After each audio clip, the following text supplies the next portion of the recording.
Tuan-tuan, malam ni kita 2018, tuan-tuan tengok masyarakat Malaysia ni banyak taat ke banyak lawan? Orang Islam Malaysia kita ni, tak payah tengok negara lain lah, tengok kita ni, banyak taat ke banyak lawan Allah?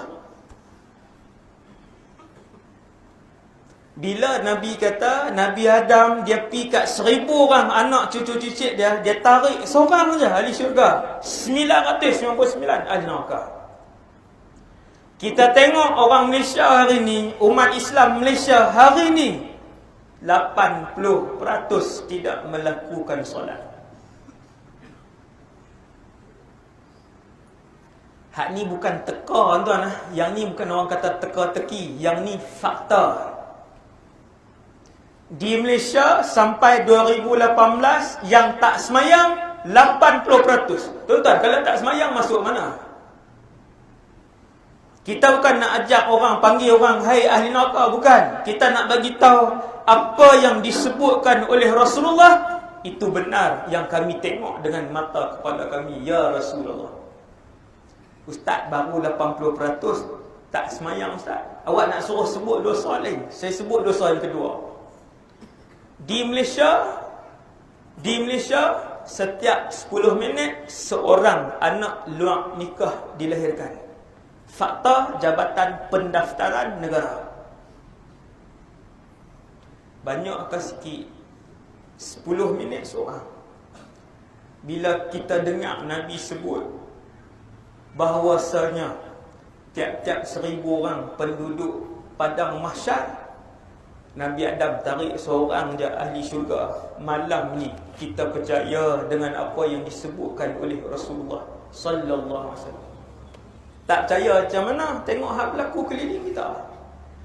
Tu tak kira hak tak tutup aurat lagi. 3. Tu tak kira yang menderhakai mak ayah lagi. 4. Tu tak campak yang duk tinggal puasa Ramadan. 5. Tak campak lagi hak berapa ratus ribu, berapa juta yang tak tunaikan zakat. 6. Tinggal berapa lah kali? Tinggal seorang sungguh macam hak Nabi sebut sallallahu alaihi wasallam. Tinggal seorang sungguh macam yang Nabi sebut daripada setiap 1000 orang. Kita dalam surau ni baru 300 orang. Tak sampai 1000 ni. Baru 300 orang. Kemudian semua masuk syurga. Semua masuk syurga pula dah. Habis dah cerita mahsyar ni, hak syurga pi syurga, hak neraka pi neraka.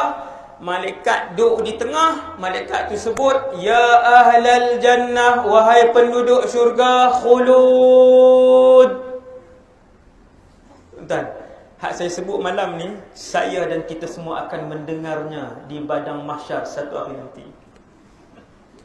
Ilmu yang tuan-tuan dengar malam ni, kita semua akan ingat sampai di padang mahsyar nanti, sama ada kita ahli syurga ataupun kita ahli neraka. Wal'iyadzubillah. Tuan-tuan akan tengok seorang malaikat berdiri di tengah-tengah. Dia tengok ahli syurga, dia kata, wahai ahli syurga, khulud, kekallah kalian selama-lamanya dalam syurga. Kemudian dia kat belah kiri, dia kata, ya ahlan nar khulud, wahai ahli neraka, kekallah kalian ke dalam neraka selama-lamanya. Kataan ni. Pakat masuklah hak syurga masuk syurga, hak neraka masuk neraka. Hak ahli syurga ni pakat dapatlah kunci rumah. Seronok tak? Tuan-tuan beli rumah baru seronok tak? Tunggu kunci. Mimpi sedia-sedia nampak kunci rumah. Seminggu sekali mimpi nampak kunci rumah. No, dia bayar dah deposit apa semua, borang semua sign dah. Kunci lagi 2 bulan nak dapat. Tengok apa pun nampak kunci rumah. Seronok dapat kunci rumah.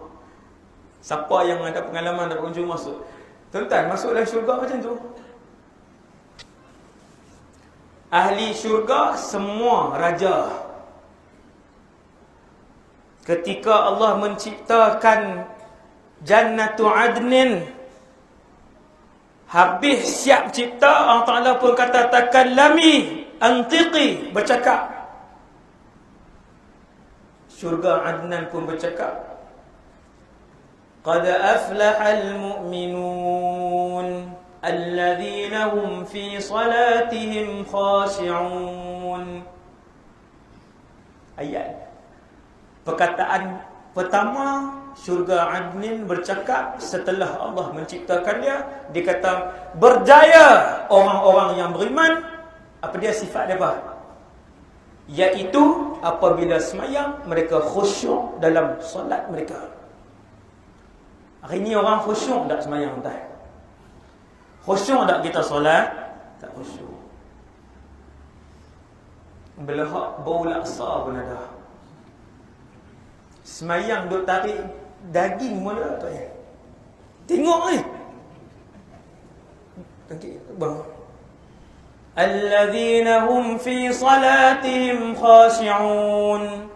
Allah kata kat syurga Adnin bila siap buat syurga Adnin, Allah kata cakap, dia kata qad aflahal mu'minun alladzina hum fi salatihim khashi'un. Hak khusyuk layak untuk masuk aku. Ramai kawan khusyuk ni. Sekali dengan Tok Imam. Bukan Tok Imam sinilah. La ilaha illallah. Khusyuk telah pupus. Tu kena buat tajuk mengembalikan kekhusyukan dalam solat. Dia ada tajuk khas dia, 1.5 jam. Subhanallah. Tuan-tuan, pakat masuk dalam syurga, Baitul Muluk, mahligai raja-raja. Bukan raja dunia lah. Ini raja di akhirat. Hak dunia kita tak tahulah nak jadi macam mana, wallahu alam. Cuma Nabi sebut qumtu ala babil jannah. Aku pernah berdiri depan pintu syurga. Dengan tuan-tuan dengar. Qumtu ala babil jannah. Aku pernah berdiri di hadapan pintu syurga. Fa idza amatu ahlihal masakin. Dan aku mendapati majoriti penduduk syurga adalah di kalangan orang fakir dan orang miskin. Orang kaya jaga-jaga, kota kalian sangat sedikit. Orang kaya jaga-jaga, kota kalian sangat sedikit. Nabi kata aku pernah berdiri depan pintu syurga. Allah tunjuk semua penduduk syurga majoriti adalah orang miskin dan fakir. Sebab yang kaya ni kebanyakan, bukan semua, kebanyakan. Lagi kaya, lagi kedekut. Lagi kaya, lagi jauh daripada Allah. Betul tak? Subhanallah.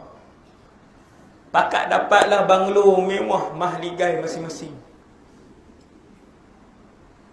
Ada orang duduk dalam syurga, banglo dia, istana dia 150 biji. Istana dia bukan 2 biji, 150 biji. Sesiapa yang membaca surah Qul huwallahu ahad 10 kali, Allah membina baginya sebuah rumah di dalam syurga. Pernah dengar tak? Hadis ni hadis sahih. Allahu akbar. Ruginya ustaz, lama dah tak pernah buat pun. Malam ni ustaz buat. Sagi nak balik naik kereta 15 minit. 30 Qul huwallah boleh baca. Tapi kita buat apa? Nimbang. Gemuk ustaz tadi, no? Lah duk ngumpat ustaz pula dah. Berisi itu kurui. Hasbunallah wa ni'mal wakil. Tuan-tuan sekalian, semua dapat dah kunci. Sama kaya ke duduk dalam syurga? Jawapan dia tak sama. Tapi semua kaya. Siapa yang pernah pergi kawasan perumahan orang kaya-kaya? Tuan-tuan, orang kaya-kaya, mereka duduk ramai-ramai ke mereka duduk mereka saja? 30 biji, 40 biji. Mereka duduk mereka saja. Dan syurga macam tu lah. Tempat kaya ni tak ramai orang. Tuan-tuan pergi kawasan perumahan orang kaya-kaya, kekayaan mereka sama ke berbeza? Berbeza. Ada yang sebulan 60,000, ada. Tuan-tuan jangan buat pelik, saya sebut 60,000 ni bukan contoh nah, memang ada. Ada yang sebulan 130,000, ada yang sebulan 250,000, ada yang sebulan 400,000, ada yang sebulan 900,000. Betul ke Ustaz? CEO CIMB, CEO Maybank, CEO TMB. Ni saya sebut contoh ya. Tiga ni semua 500,000 ke atas sebulan.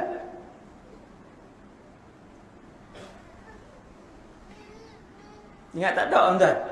Macam itulah dalam syurga. Semua kaya, tetapi kekayaan mereka tak sama. Pasal apa Ustaz kekayaan mereka tak sama? Kerana jumlah ibadah mereka kan tak sama di atas muka bumi Allah. Awak tadi semua semayang 2 rakaat lepas maghrib dah? Dah. Ada tadi ramai kan semayang maghrib di sini, tapi lepas semayang pergi mana? Pergi gulung rokok dah. Dia semayang sini, tapi pergi gulung rokok dah 6 orang. Ni saya tak tahu, ni saya buat contoh ya. Kan tak sama jumlah bacaan Quran pada hari ini. Kan tak sama berapa rakaat duha yang kamu buat pada hari ini. Kan tak sama berapa banyak ringgit yang kamu sedekahkan pada jalan Allah. Tak sama. Maka gaji yang Allah bagi dalam syurga pun tak sama, tapi semua kaya.